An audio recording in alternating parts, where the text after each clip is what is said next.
Hello, नमस्कार। मेरा नाम दलबीर है और मेरे इस यूट्यूब चैनल में आपका स्वागत है। मेरे इस यूट्यूब चैनल का नाम इंडियन टेक्निकल फार्मिंग है और आज मैं आपके लिए एक खेती से जुड़ी एक नई वीडियो लेकर आया हूं।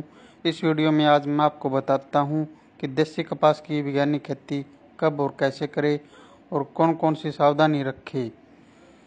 अगर आप देसी कपास की बिजाई करते हो तो बिजाई के समय कौन कौन सी सावधानी रखें जिससे कि बीज का अंकुरण 100% तक हो, जिससे कि हमें कम खर्च व कम समय में ज़्यादा से ज़्यादा फसल की पैदावार प्राप्त हो, जिससे कि हमें एक अच्छी इनकम प्राप्त हो। इस वीडियो को अंत तक जरूर देखें ताकि आपको खेती से जुड़ी सभी जानकारी प्राप्त हो। अगर आप चैनल पर नए हो तो वीडियो को लाइक, शेयर व चैनल को सब्सक्राइब जरूर करना ताकि अन्य किसानों को खेती से जुड़ी सभी जानकारी प्राप्त हो और आने वाली वीडियो की नोटिफिकेशन आपको मिलती रहे। चलिए वीडियो को स्टार्ट करते हैं। यह देसी कपास की किस्में 15 अप्रैल से शुरू होती है बिजाई। हरियाणा में मुख्यतः कपास के 3 तरह के बीज किसानों की तरफ से प्रयोग किए जाते हैं, जिसमें नरमा बिट्टी कॉटन तथा देसी कपास शामिल है। कपास के सभी बीजों की बिजाई अप्रैल से शुरू हो जाती है, जो पूरे महीने में रहती है। देसी कपास लगाने वाले किसानों को हरियाणा सरकार प्रति एकड़ 3,000 रुपये की वित्तीय मदद देती है। इस मदद को प्राप्त करने के लिए राज्य के ऐसे किसानों को मेरी फसल मेरा ब्यौरा पोर्टल पर रजिस्ट्रेशन कराना होता है। रजिस्ट्रेशन की प्रक्रिया 25 जनवरी से शुरू होती है और 31 मई तक रजिस्ट्रेशन करा सकते हैं। जानकारी के मुताबिक किसानों की तरफ से अनुदान के लिए रजिस्ट्रेशन करवाए जाने के बाद उसका भौतिक सत्यापन होगा, जिसके बाद किसानों को अनुदान राशि जारी की जाएगी। गुलाबी सुंडी बनी यह समस्या कपास हरियाणा में प्रमुख नकदी फसल है, जिससे हरियाणा के किसान थोड़ी नमकीन व कमजोर भूमि में सफलतापूर्वक उगा रहे हैं। धान की तुलना में इसमें लागत कम रहती है, जबकि बाजार में इसका भाव धान से अधिक रहता है। ऐसे में किसान कपास की तरफ अधिक आकर्षित हुए हैं, लेकिन बीते कई वर्षों में उत्तर भारत में होने वाली कपास की फसल पर गुलाबी सुंडी लग जा रही है, जिसमें कपास की फसल खराब हो जा रही है। जिसको देखते हुए बीते कुछ समय से विशेषज्ञ गुलाबी सुंडी मैनेजमेंट के लिए इसी टेक्नोलॉजी अपनाने पर जोर दे रहे हैं। वहीं इसी बीच हरियाणा सरकार ने देसी कपास के उत्पादन को बढ़ाने पर जोर दिया है। आज हम बात करते हैं देसी कपास की वैज्ञानिक खेती के बारे में। नंबर 1, देसी कपास की बिजाई के लिए उपयुक्त समय। नंबर 2, खेत का चुनाव। नंबर 3, मिट्टी की जांच। नंबर 4, पानी की जांच। नंबर 5, भूमि। नंबर 6, जलवायु। नंबर 7, खेत की तैयारी। नंबर 8, फसल पद्धति या फसल चक्कर। नंबर 9, बीज का चुनाव, बीज की उन्नत किस्में, बीज का उपचार, बीज की मात्रा। नंबर 10, बिजाई या फसल की बुआई। नंबर 11, फसल की बुआई सिंचित तथा असिंचित क्षेत्रों में। नंबर 12, खरपतवार की रोकथाम। नंबर 13, 30 दिन बाद सिंचाई। नंबर 14, 30 दिन बाद निराई या गुड़ाई।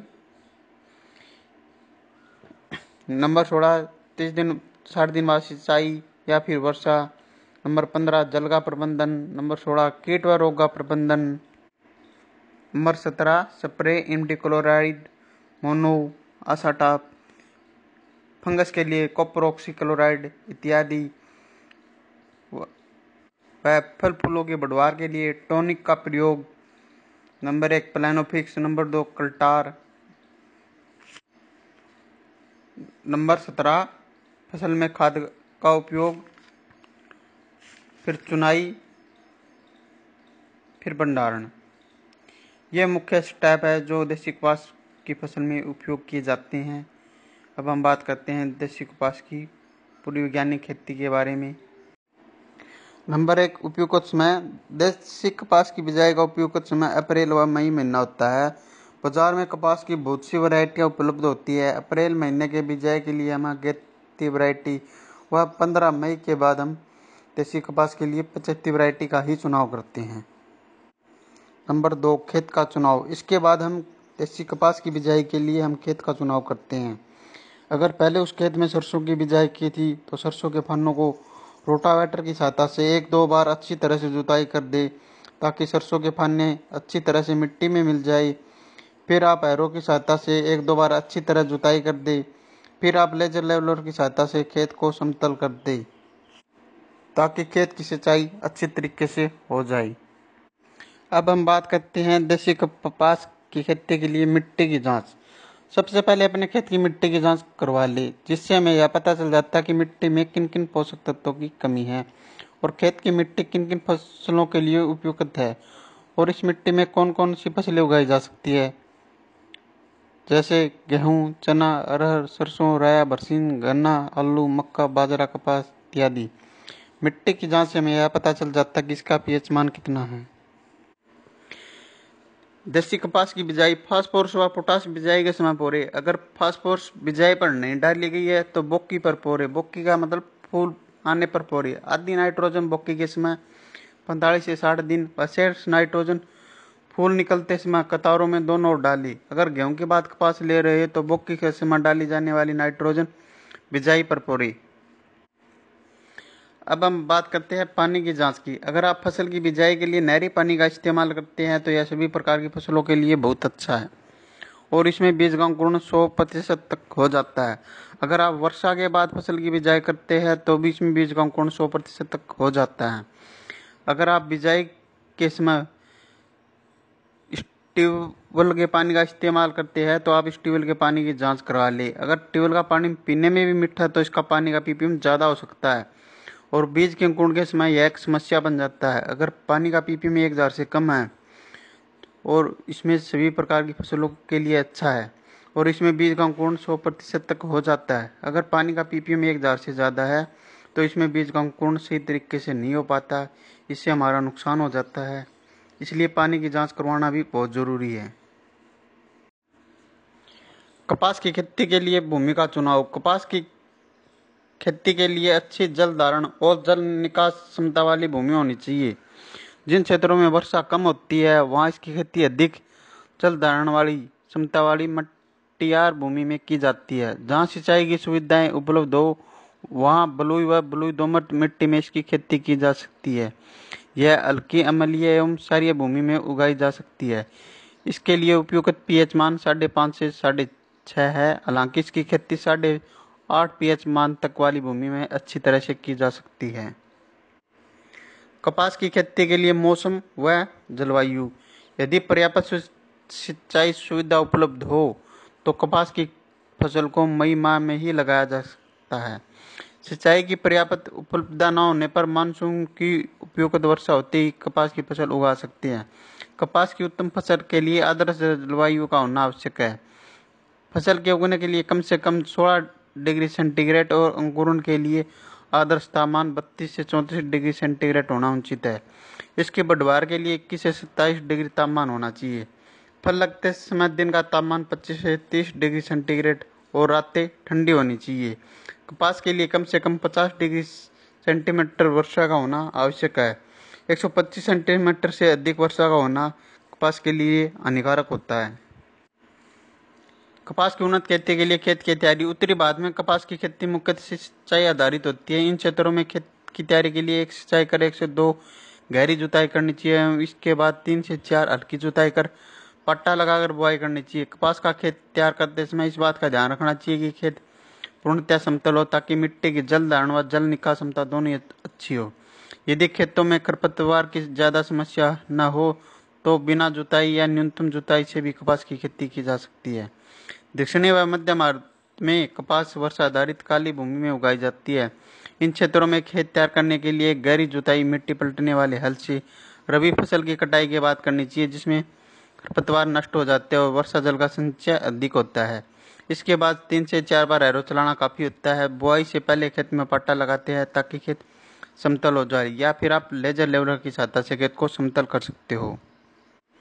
अगर आप गोबर की खाद का इस्तेमाल करते हो तो 8 से 10 ट्रॉली 1 एकड़ के लिए पर्याप्त रहती है। यह खाद मिट्टी में अच्छी तरह मिलाकर जमीन को समतल कर दे। अब हम बात करते हैं फसल पद्धति या फसल चक्कर। फसल चक्कर एक ऐसी प्रणाली है जिसमें फसलों को इस क्रम में बोया जाता है जिससे कि मृदा की उर्वरकता शक्ति बने रहे। एक सफल उत्पादन के लिए उत्तरदायी प्रमुख कारकों में से एक फसल चक्र एक महत्वपूर्ण स्थान रखता है। फसल चक्र अपनाने का मुख्य उद्देश्य प्राकृतिक संसाधनों का उपयोग करके उसमें अधिक फसल उत्पादन करना होता है।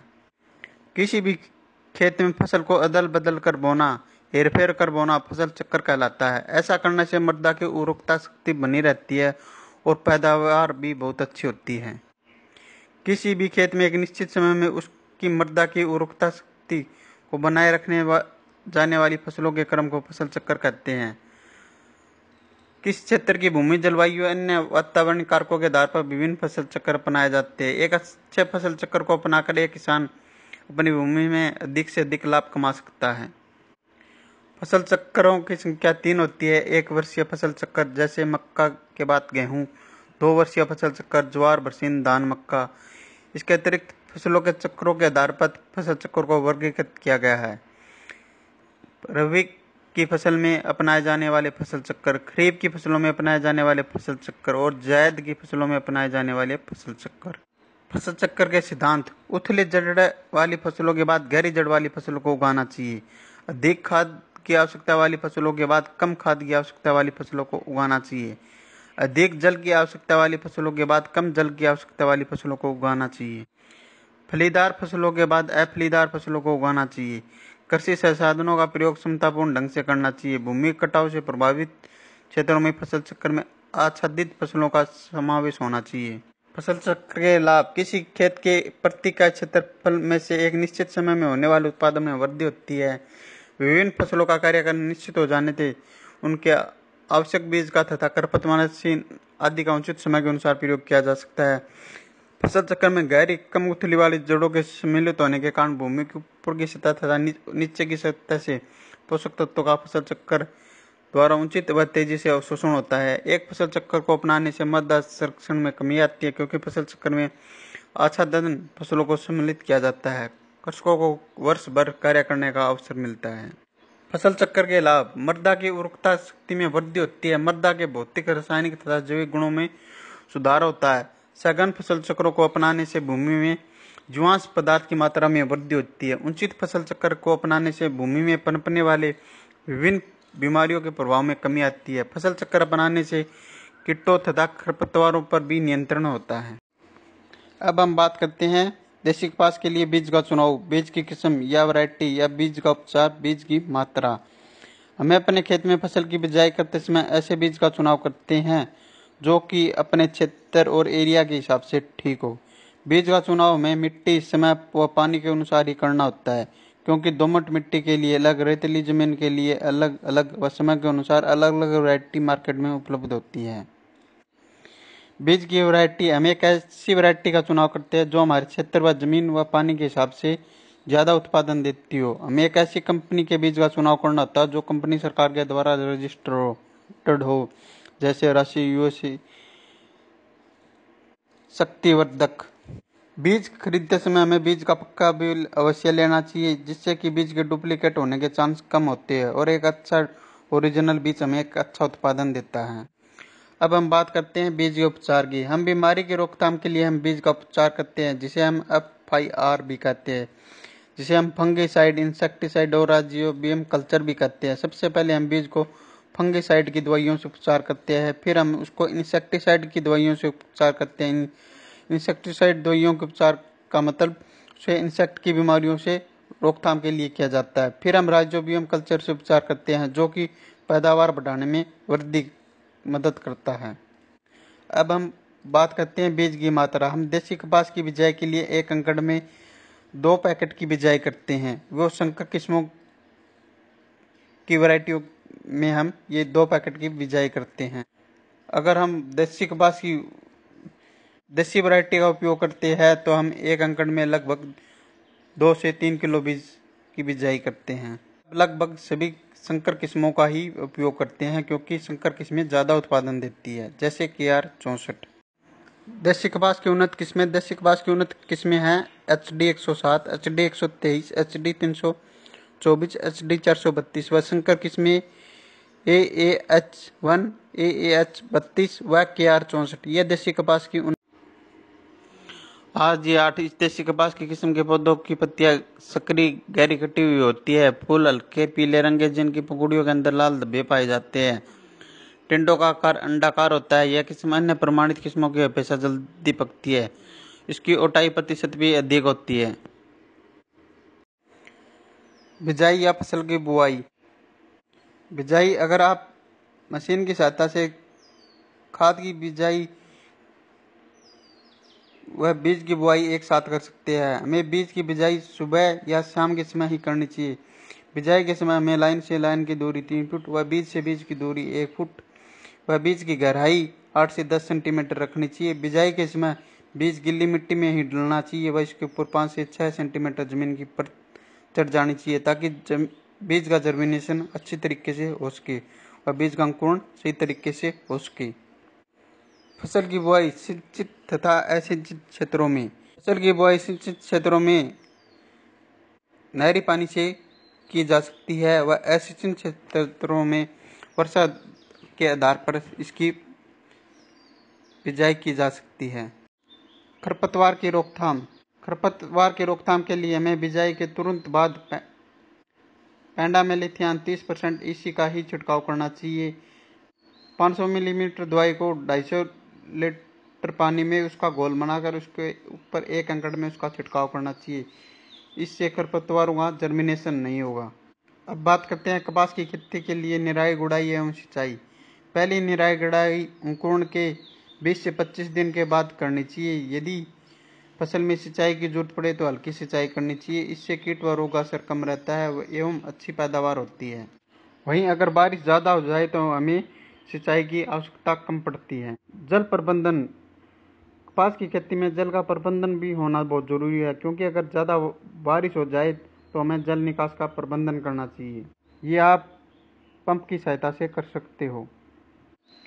कपास की खेती के लिए खाद एवं उर्वरक। कपास की उन्नत किस्मों की अच्छा पैदावार के लिए प्रति हेक्टेयर नाइट्रोजन 80 से 120 किलोग्राम, फास्फोरस 40 से 60 किलोग्राम, पोटास 20 से 30 किलोग्राम, सल्फर 25 किलोग्राम देना चाहिए। जबकि संकर व बीटी किस्म के लिए प्रति hectare nitrogen 150 kilogram, phosphorus 75 kilogram, potash 40 kilogram एवं सल्फर 25 किलोग्राम पर्याप्त होता है। सल्फर की पूरी मात्रा बुआई के समय तथा नाइट्रोजन की 15% मात्रा बुआई के समय, बाकी मात्रा 3 बराबर भागों में 30, 60, 90 दिन के अंतराल पर देना चाहिए।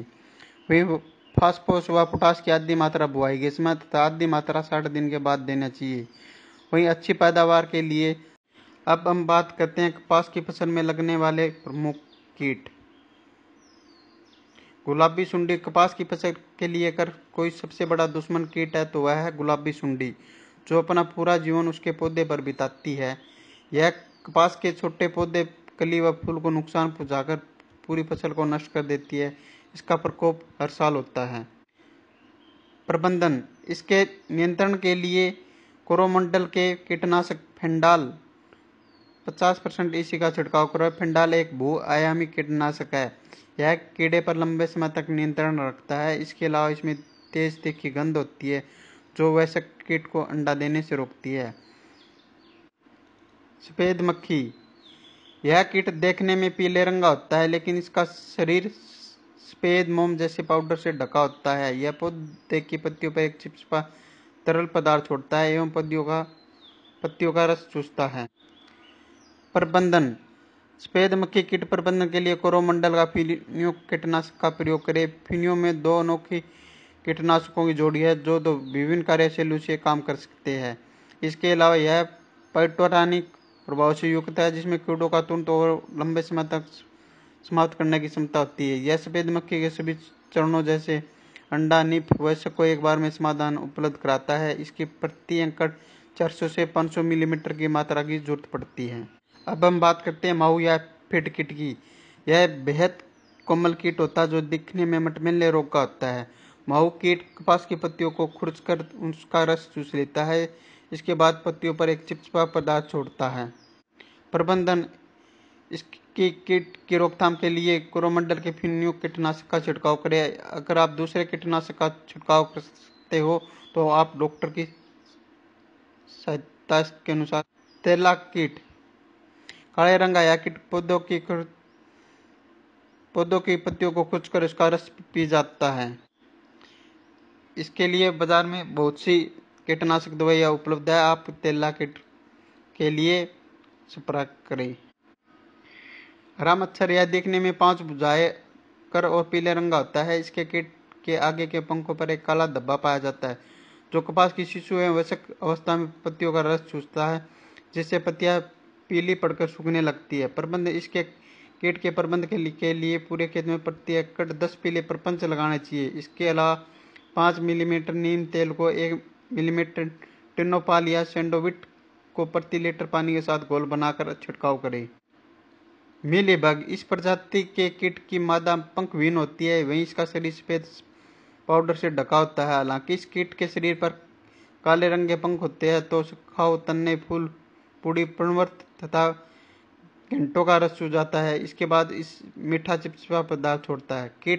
इस कीट प्रबंधन की रोकथाम के लिए पूरे खेत के आसपास पीले प्रपंच लगाएं।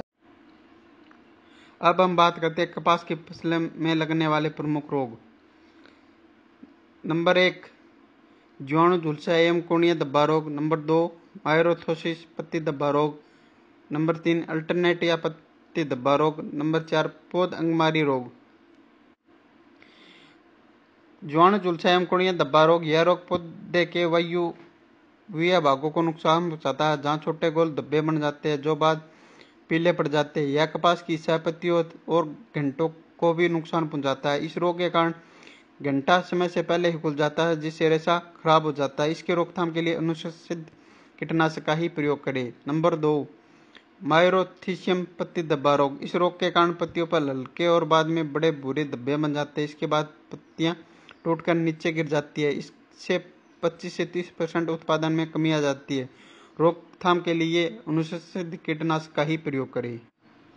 अल्टरनेट या पत्ती धब्बा रोग मौसम में अत्यधिक नमी के कारण पत्तियों पर हल्के भूरे रंग के धब्बे बन जाते हैं, जिसके कारण आखिर में पत्तियां टूटकर गिर जाती है। ठंडे में मौसम में इस रोग उग्रता अधिक होती है। इसके रोकथाम के लिए अनुशंसित कीटनाशक का ही या डॉक्टर के परामर्श के अनुसार ही इस कीटनाशक का प्रयोग करें। नंबर 4 पौध अंगमारी रोग। यह रोग पौधे की मूसले जड़ों को छोड़कर मूल तंतुओं को नुकसान पहुंचाता है, जिसके कारण पौधा मुरझा जाता है। रोकथाम के लिए अनुशंसित कीटनाशक का ही प्रयोग करें। अब हम बात करते हैं कपास में स्प्रे। कपास में 30 दिन के बाद हल्के दवाई का ही स्प्रे करें, जैसे इमिडाक्लोप्रिड मोनो।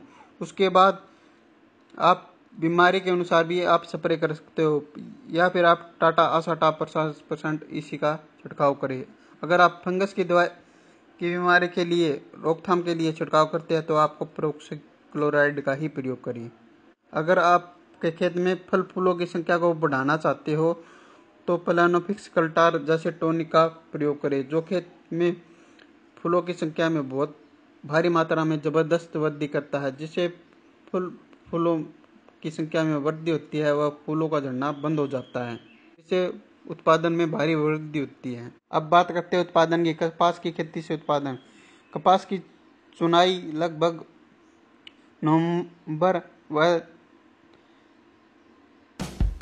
दिसंबर के पहले सप्ताह तक हो जाती है। इसकी उत्पादन की बात करें तो प्रति हेक्टेयर 20 से 25 क्विंटल पर हेक्टेयर तक उत्पादन हो जाता है। वहीं बिट्टी किस्मों का लगभग 30 क्विंटल तक उत्पादन होता है। इसकी चुनाई कर ली जाती है और फिर इसका भंडारण कर लिया जाता है। अगर आपको ये वीडियो पसंद आए तो इस वीडियो को ज़्यादा से ज़्यादा लाइक, शेयर, कमेंट करें व इंडियन टेक्निकल सब्सक्राइब करें।